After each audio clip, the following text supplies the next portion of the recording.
Welcome to Cybersecurity Where You Are, the Center for Internet Security's podcast. I'm Sean Atkinson, CISO at CIS. And I'm Tony Sager, Senior Vice President and Chief Evangelist at CIS.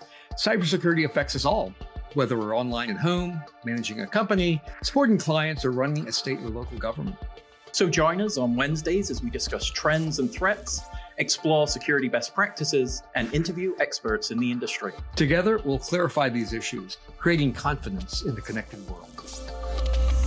Hello and welcome to the show, Cybersecurity Where You Are. I'm Sean Atkinson, CISO here at the Center for Internet Security, joined by the host with the most, the Hall of Famer, the difference maker, Mr. Tony Sager. Tony, how are you, sir? Great, Sean. Good to be back, and I think a fun topic for the audience this week. Oh, absolutely. We are joined by Mr. Carlos Kizzee, Senior Vice President of MS-ISAC Strategy and Plans. Carlos, how are you, sir? Sean, I am great, and thank you for having me back here. And Tony, it's great to see you as well. Wonderful. Well, we've got a very interesting topic, and as we jump into the membership model, Carlos, that we've been discussing, I wanted to just get your thoughts on the mission and really history of the MS-ISAC as you see it, and really the unique value that the MS-ISAC provides the SLTT community. Well, Sean, thanks. I will tell you, the MS-ISAC has been around for over 2 decades, and we forget that because it's just like it's always been here. The MS-ISAC provides a unique opportunity for state, local, tribal, and territorial governments and their departments and agencies to grow their cybersecurity programs, to mature both their people and their programs, and to do that together in community, in a very, very trusted community. So there's nothing else like it out there. I think the approximate estimate for the strength of state, local, tribal, and territorial governments and the departments and agencies is over 90,000 organizations. And of those 90,000, we have well over 18,000 in our membership. So more to go over the next 2 decades of our existence. Wonderful. And I think, when I think about that, Tony, everything that we try to do here at CIS, one, contributing that high value proposition. And now I think that's evolving, from my perspective, as when we're looking towards this fee-based membership model. Tony, what do you, as we move into this space, and obviously Carlos, it seems like this is the evolution necessarily of the underlying program to provide those services, to identify that high value and really provide differentiation to SLTTs to manage that security posture. So important. I don't think it's a matter of, that would be a nice to have. It's an absolute need that we see that cybersecurity is taken seriously. And Tony, we talk about it being a business risk, a government risk, not just a technical risk or a risk that doesn't need to be discussed at the higher levels from a governor perspective and things of that nature. But I want to get your thoughts there, Tony, as well. Yeah, I agree. I mean, I think my first contact with the ISAC was the 2008 or so. I met Will Pelgrin and came out to one of the meetings of the ISAC. And boy, I was really struck by you, Carlos. You started with the word community, and that's what I saw. It was a big, noisy, everyone's glad to see each other, ideas flying back and forth. The difference, the focus was not on or solely on technology sharing, but it was community building. So sharing information, data, and what has always struck me about the state and local communities. I grew up in a big gigantic federal agency, right? Giant budgets, and people whine when they can't find another $1 million for whatever their pet project is. And looking at states and how much they were able to do with really very limited funding and very limited staffs to work with. And so there was this real hunger that I could see. People glad to see each other, right? To learn from each other, to be part of this larger community. But this was, and again, from day one, it was about much more than the technology of defense. It was also the commonality to me was about the confidence that the public has in services provided by state and local governments.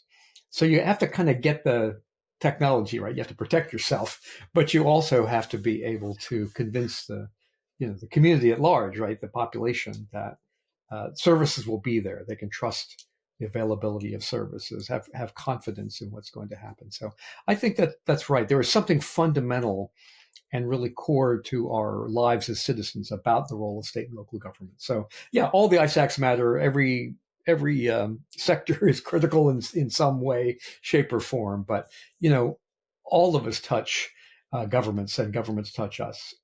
Every day in every aspect of our lives. So I think that's to me is at the heart of what the democracy is about, and about the confidence that we have in the nation, and the security of the technology is just something we need to do to get us there. Absolutely. So, Carlos, as we move into this confidence element, we're moving to the fee-based membership model. Could you just go into that a little bit, describe some of the reasoning and what's being provided there? Sure. Let me say the MS-ISAC, it has always been a member-focused and a member-driven organization, but many of its operations were funded by federal appropriations, money from U.S. Congress provided via a cooperative agreement for the use and benefit of the state, local, tribal, and territorial community.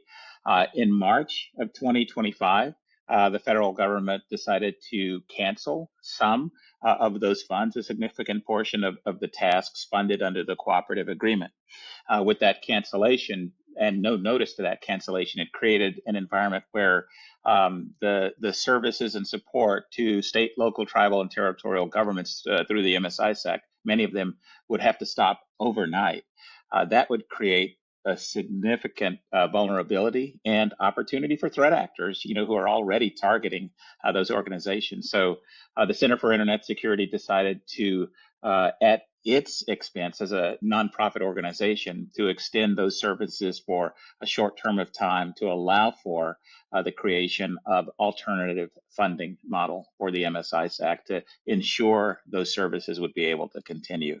Absolutely. And Tony, it's one of the things that I see is that confidence, right? Is as we build out the new plan, as it were, for fee-based membership and things of that nature, the continuity that we provided, I think, is very important. One, as Carlos mentioned, controlling vulnerability, making sure that SLTTs are provided the services that they need and depend upon, really, for overall resiliency. I just think that's indicative of really the mission, the vision, and everything that we stand for. Would you agree? Well, of course, yeah. I mean, the commitment that we have. I mean, we're a 25-year-old nonprofit now at the Center for Internet Security, and the ISAC has been at the heart of it, for quite a bit of that time. And we have built a community. This is a mission-driven organization full of mission-driven people. So these are turbulent political times, and we faced a lot of uncertainty about what's next. But as a leadership team, and Sean, you're a part of that, we really sat down to say, we have made a commitment to this community. We will continue it while we sort through how we build a sustainable model for the longer term. And we've been fortunate to have a successful business model as a nonprofit that's allowed us to do that. And so there's been no drop in, no loss of time and service, no gaping hole left in the security of state and local governments. I think it speaks well to both the commitment, both on the CIS end, but also to working with the community to navigate our way through this. And I'm sure there's been an uncountable number of conversations, meetings, idea sharing between us and many of those thousands of state and local governments out there. So yeah, that's the commitment that we have made at the Center for Net Security. And we're doing extraordinary things, I think, to both get through the short term, but also put in place the machinery that'll allow us to, our goal is another 25 years without question. And so we're committed to that. So that means thinking through a lot of complex options, ideas, and putting in place different sorts of business machinery than we had in the past. But I think so far the reception from the community has been strong, both for appreciation for what we've done, but also appreciation for the work that we are doing in cooperation with this community to continue to provide service. Absolutely. So I think that commitment, the confidence in the community. You know, we're building the C's, as it were. So we've got 3 C's here, Carlos, and you'll be the 4th. Carlos is added to that list. And Carlos, in that space, I think it's so important because I'm sure you've got feedback, you know, your interaction, your one from a strategic perspective, but also the relationships that you've created, I'm sure is giving feedback, one for the support, you know, what we're doing to support the organizations, them supporting us in our mission to move to the fee-based model. Any feedback or any thoughts and considerations that you've seen from the community itself? Well, it's good you asked that today because we just finished our 18th ISAC Annual Meeting where we had almost 1,000 people in Scottsdale, Arizona. And one of the themes, in terms of the interaction with the MS-ISAC members is hearing their appreciation for what the Center for Internet Security has done, and also their appreciation for their elected member leaders, the MS-ISAC Executive Committee working closely with the Center for Internet Security, and I'll say tirelessly, watching that interaction in a very, very short time, developing a member funding model for the MS-ISAC, and developing that model in a way that does not change the culture, maybe another C, or the character, of the organization. I mean, it's still, an organization that is member focused and that's member driven, and I think the state, local, tribal, and territorial governments depend on the MS-ISAC organization to connect with one another and to provide them with trusted advisors to help them in their security journey. Absolutely. Absolutely. It's so important because like we say, it's a community. So we'll add another C here for this collaborative element where we're supporting one another, right? We have to do that in such a way that enables us, one, to have the confidence to bring such a model to the table, and two, for the community to respond in kind to ultimately provide the resiliency, the security, the high value proposition that's on the table for really a protection profile for those organizations. I think it's so important that that's really part of the awareness of what we're trying to do in this space. And so, Carlos, one of the things that is changing is that there's actually a new membership funding model. How has that changed, and what are you seeing in that environment in terms of what was built and strategically why we've gone down the model that we currently have today? Well, certainly. The new membership funding model introduces basically 2 options for being able to maintain, this 2 decades and beyond organization for the members. Those 2 options basically enable individual organizations in a single organization membership option to maintain membership that they pay as an organization, or state and territory-wide membership option where there's centralized funding for MS-ISAC membership and services to be made available across all eligible entities in a state or territory, which would provide an extremely cost-effective and efficient delivery mechanism and collaboration model for states and territories. So both models offer access to core services of the MS-ISAC and access to optional add-on fee-based services for enhanced capabilities. Single organization members have the opportunity, as do members who are funded by their state or territory, to be an MS-ISAC member in their own right. They sign, the member agreement and terms and conditions agreement, and nothing really changes or is different between what the fund source is in that way. But the important thing is it enables vital continuity of service delivery and collaboration, to carry forward.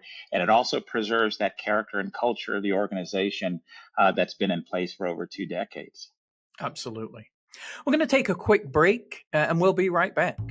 Are you a U.S. state, local, tribal, or territorial government organization? Well, if so, you know how remote and hybrid work models make it really difficult to protect your endpoints and manage your vulnerabilities? Well, this is where CIS Endpoint Security Services can help.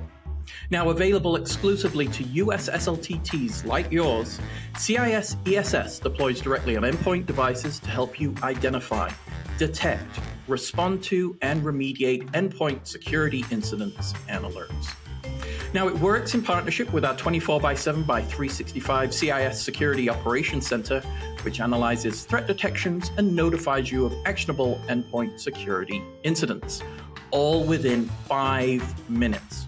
Now, ESS also comes with add-on and standalone capabilities that provide real-time insight into vulnerability and mobile devices, including those of subordinate organizations you oversee. So strengthen your endpoint defenses today by visiting cisecurity.org. Okay, so welcome back. So, Tony, when I hear that, it's an interesting proposition that we put on the table. I think one is we want to contribute to the SLTT community, such an important part of really our culture and who we are. Being able, one, to create that community, have those conversations and really understand and provide value where potentially others either may miss, or it may be in such a space that we call, those that need greater levels of protection, in some cases, services that they may not themselves be able to provide. And so, we get into that underserved element here as well. And I think it's so important that we, one, classify the tiering element of the fee-based model in order to meet you where you are, right? As part of the podcast title, is we want to meet those organizations where they are, both in maturation as well as in terms of underlying funding. I think that's so important that that was identified as part of our movement in this new space. Do you agree? Well, I think absolutely, Sean. I think, and again, we are a nonprofit, mission-driven business. I mean, at the end of the day, we are a business, right? We have infrastructure, we pay people, and so forth. But we're a nonprofit, mission-driven organization, and closely tied to that community that Carlos has talked about. And we're very conscious of the fact that many of the state and local territorial governments are so small and underfunded. This is not like a commercial marketplace. Many of them are unable to participate in the commercial marketplace. The funding just isn't there. So our discussions about strategy account for that.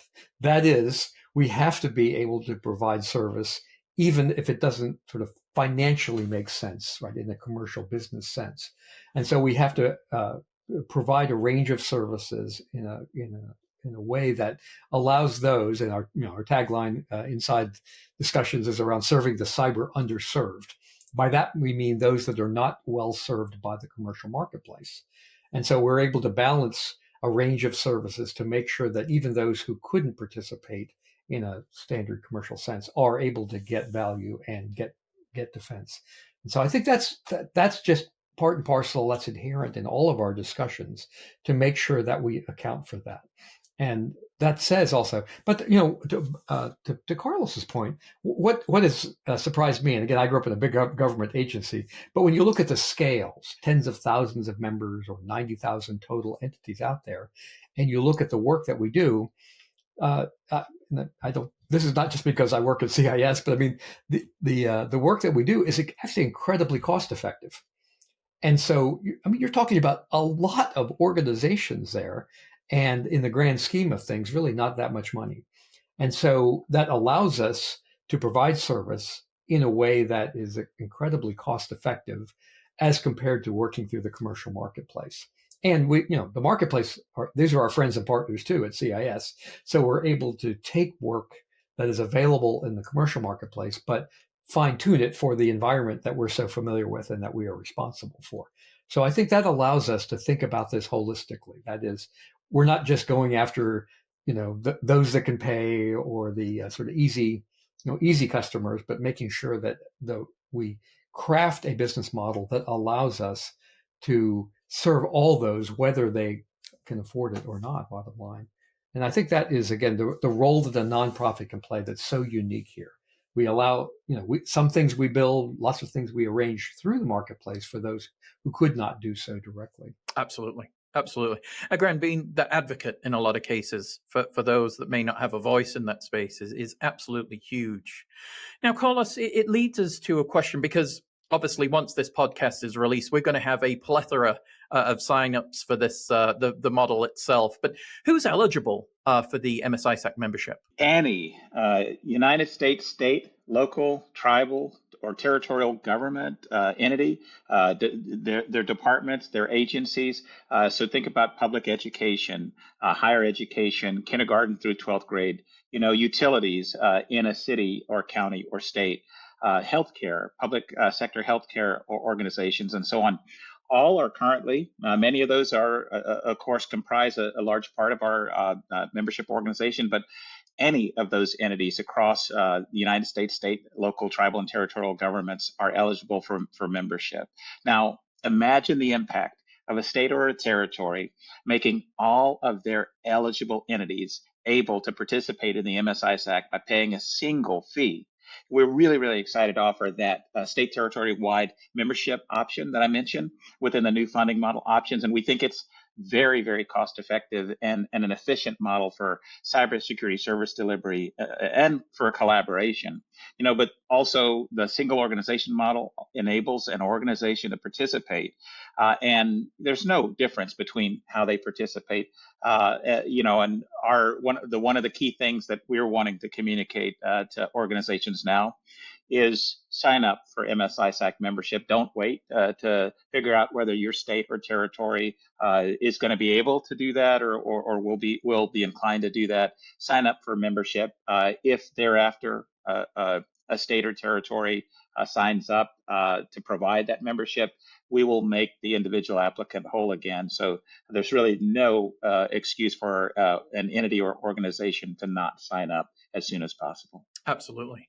Now, in the base membership, Carlos, correct me if I'm wrong, there's the threat intelligence capability that we have, incident response, 24/7/365 SOC, webinars, just so many different things. So what we'll do, I think, in the podcast itself, we'll provide the list of all the services that are provided as part of base membership, because there's just so many, Carlos. Again, another value proposition in the space. And it also gets to, this question of can organizations still receive a free ISAC membership? I want to get your thoughts there. It's funny because there really is nothing that's free. I noted earlier the MS-ISAC membership has been available at no cost to the state local community because of the federal appropriations provided in the cooperative agreement. And again, that's been the case for over 20 years without interruption. Because of the cancellation of funding, the cost of that membership has now got to shift to state, local, tribal, and territorial organizations themselves. So membership will come at a cost going forward, and it has to, given the federal cancellation of funds, if we want the organization, the culture, the character, and the services to continue. Absolutely. I think it's just so important that's emphasized. Because the other piece, Carlos, in this area as well is what will happen on October 1st of this year. I think it's important that that's made aware, that that's an important date for the MS-ISAC. Could you just go into a little bit of why that date is so important? So after October 1st, state, local, tribal, territorial government access to services that were formerly federally funded, services that are currently, being carried forward and borne by the Center for Internet Security, the access to those services will terminate after October 1st if an organization does not join the MS-ISAC. And, it's a very, very sad proposition. I am very appreciative of being a member of the Center for Internet Security, and I'm really proud that the organization has stepped forward to ensure that there was no stoppage of service for the state, local, tribal, and territorial community. But that's cost this little nonprofit about $1 million a month since March to date. That's just not sustainable. I know of no nonprofit, maybe few commercial entities that could afford that, without, a cost recovery or replacement revenue.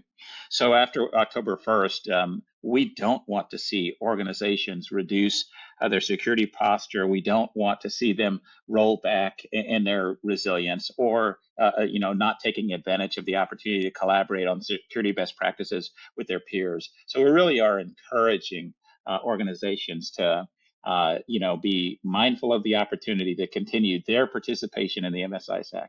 by paying dues. And again, I have to really applaud both the MS-ISAC Executive Committee and the Center for Internet Security, because they did a tireless and painstaking effort to ensure that there were tiered membership dues models for both the state and territory wide, as well as for the single organization options that were based on for the single organizations their annual operating budget, for the state territory wide based on population, so that there's an equitable assignment of cost to participate. So we're very, very excited for our organizations to do that. We opened kind of soft launched our membership sign up opportunity in last month in mid-June, and then we formally turned on our online member-friendly registration process at our ISAC annual meeting, and we have to date almost 300 organizations that have signed up, with just almost that many in the process, and approaching the queue, asking questions, getting the budget authorizations and things like that. So we're very, very excited for the future. Absolutely. The one thing you mentioned, Carlos, just previously was the adage of "do not wait."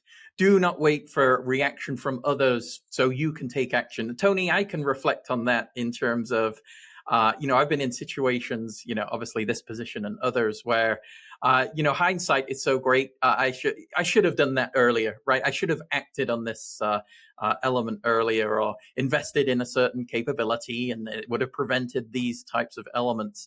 It dawns on me that this is, kind of a risk proposition in terms of an underlying equation of waiting for action versus being susceptible to vulnerability. I just want to get your thoughts on that little idea. I think we've often talked about, but also I think on the podcast discussed, the time delay risk, or something we should call it, right? Which is, you're, no matter what you do, you're taking risk, but we often don't think of it that way. And so, I get it. I mean, the business issues are complex from our end, but also from the state and local government end. And so, we have made such a major commitment to ensure continuity. And I've often said one of the most endearing qualities of the Center for Internet Security is longevity.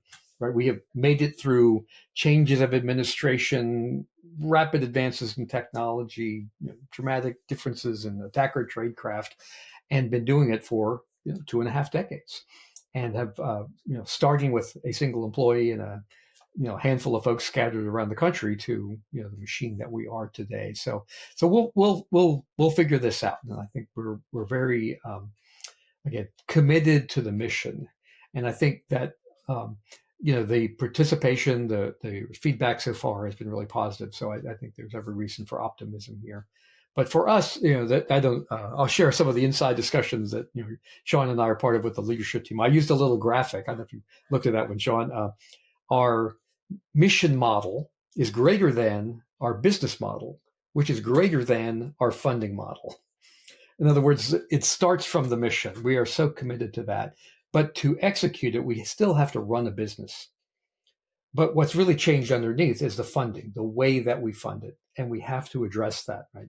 And this idea of how do we build the next 25-year sustainable business model is where we are right now. So it's hard to convey to the audience here the amount of brain power in the leadership team that's been spent on this over the last several months. But again, it's all driven by this mission model is what drives us, right? The commitment to provide services, to give the population the confidence that the services that we count on every day will be there for us. So I think, and the role of the states, them taking action earlier is helping everyone continue. So one reason we can do things cost effectively is because we can do things at scale. Many of these governments can't hire an army of threat analysts. They can't build the infrastructure of sensors or the data analytics or the reporting machinery. But when we do it collectively, I mean, that's really the breakthrough of the multi-state ISAC, right? It's not just collaborating and let's share some signatures. It's an actual collective defense, which allows, even really lightly funded or undermanned state and local governments to participate and have a robust defense as part of this larger collective, right? It doesn't mean everyone works for a single authority. It means we contribute mightily in a way that allows everyone to benefit from the actions of information that we bring together, technology that we create as a group, et cetera. So wherever we're going, we're all going there together. We certainly are. We certainly are. Carlos, we're getting towards the end of the podcast, but I wanted to leave one question on the table for you to provide the conclusion. Why should SLTTs invest in an MS-ISAC membership? At the annual meeting, there were several things that we heard from our members. I mentioned that we heard, appreciation for what the Center for Internet Security has done and so on. But one thing I heard at least from almost everyone, was this must continue. This is not just, sort of something nice to do, plug into a training and educational webinar or attend an annual meeting or something like that. Their perspective is that cybersecurity is not optional. Cybersecurity is essential, and the MS-ISAC is a part of their risk management plan. It's a part of their processes. It's a part of their business practices.